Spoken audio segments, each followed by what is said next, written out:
السلام عليكم ورحمة الله وبركاته. كبجمتو تجارة تمتو بلينتي سمبو channel اللي جلا رقمتن سمبو توب وان نقول الحمد لله سن نقرتني فياك السني أن نجرا الحمد لله أدم وأدى قبل سني دفنزرا دفن سني أجر سيسا فيديو يو ديرا تمو نما نفسي سوان طيف نمي ليلا لراف كان في أرانيا تا بكا أبي أنجرو هنا بوكاري جدما روز البوكاري سنوجدا asirraan isinirra isiniif eegala.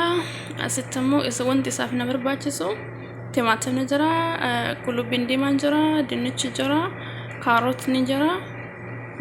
Asitti yoon deebimu waragaa kana maqaa isaa hin beeku ani baala kana kusbaraa naashifni jira, kammuunni jira, qurunfudii jedhama yookiin ammoo qurunfuu afaan arabaatiini. Munni kun illee jira hidda maqaa isaa hin beekani mudhata dhayyaadha hidda wayti. Akkasuma ammoo asitti qarafaa yookiin girfaan jira. Asitti ammoo maal jedhamayyuu afaan arabaatiini sheebaa jedhanii jira. Gogaa muka wayii fakkaata yaani mukarraa kan inni kaachifamu. Asittammoo loomiin goggodduu loomii ammoo gurraachoftee jirti. Gurraattiidha garuu isin godduudha loomiidha. Isin jirti. Asittammoo heelli jira. Heela hundi keessan ni beektu. Asittammoo looziin jira.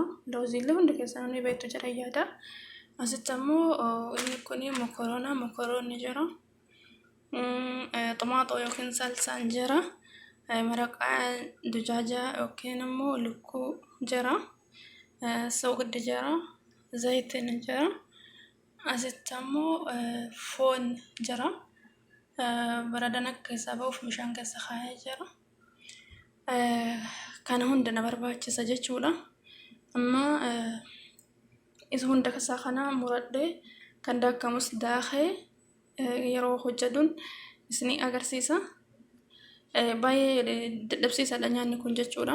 Nyaata baay'ee nama dadhabsiisu hojii irratti jechuudha. Hanga dhumaatti viidiyoo kana ilaalaa irraa barattu warra hin beekne jedhee yaada.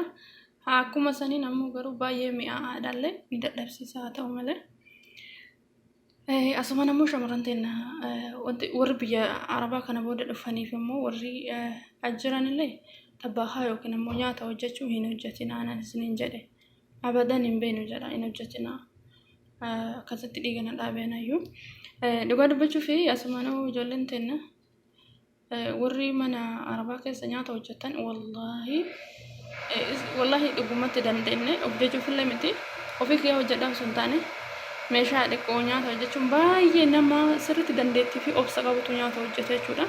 Jabaadhaan isiniin jedha jabaadhaa injifannoon kenna inshaallah. Wanta dalagatan san garuu waan tokko irra oolfadhaa jechuu barbaada. Akka hiiqaan dhiquunatti hin baay'anneefan bilaastikaan qixxeeffadhe ni beektu dhaabatanii meeshaa dhiquun baay'ee ulfaataadha. Kanan isiniin jedha cicciradhee isin wal qixxeeffadhee deebi'ee isinitti agarsiisaa turtii gaarii. Obboleeyyan biyya deebi'ee dhufee jira. Waa hundayyuu qopheeffadhe jechuudha. Dinnicha fayyallee bocadhee akkasitti didiqqeessa boqoffadhee jira. Jiddu galeessa godha. Foon illee dhiqadhee jira. Akkasuma immoo shunkurtaa kiyyallee muradhee jira. Simboon shunkurtii murteen beektu akka nan hin jenne beekan gurguddise.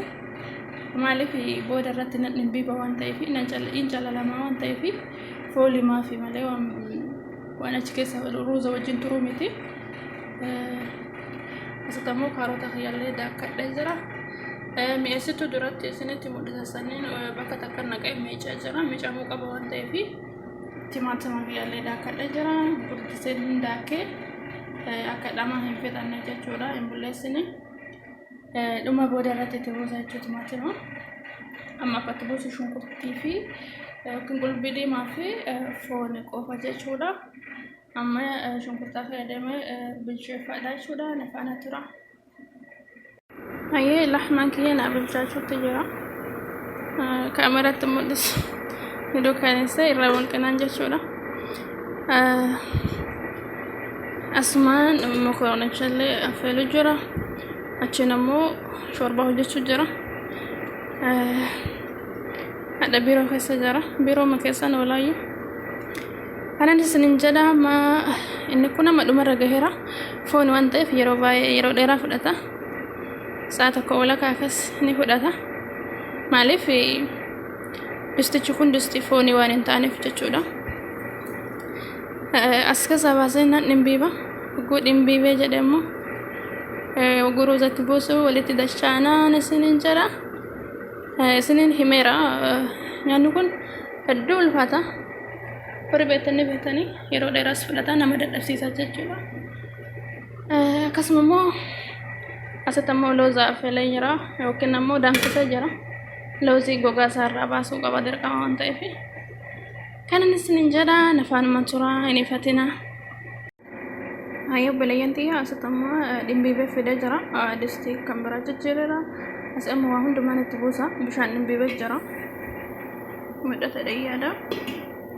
Asitti foon asitti baafadhee jira.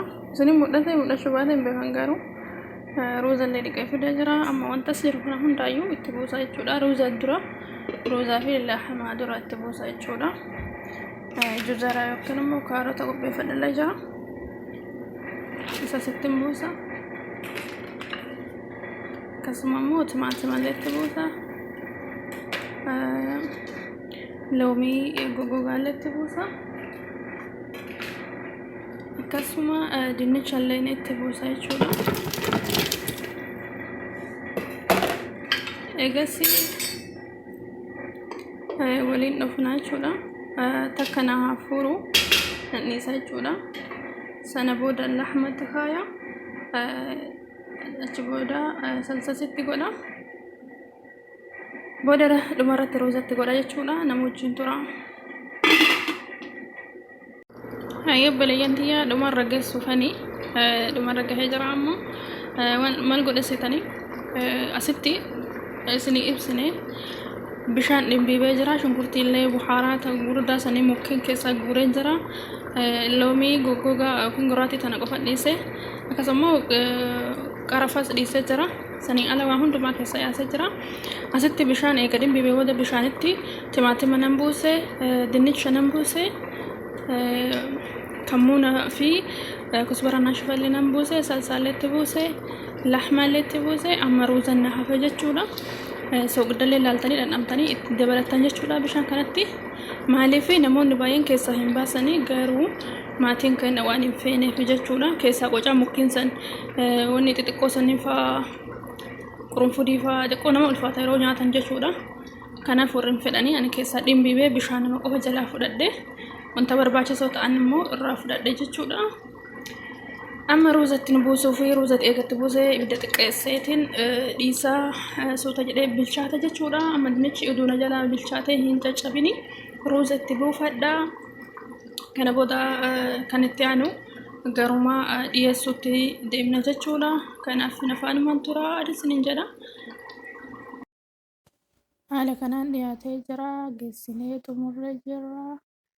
Baay'ee mi'a nyaata bareedaadha. Nama ilaala.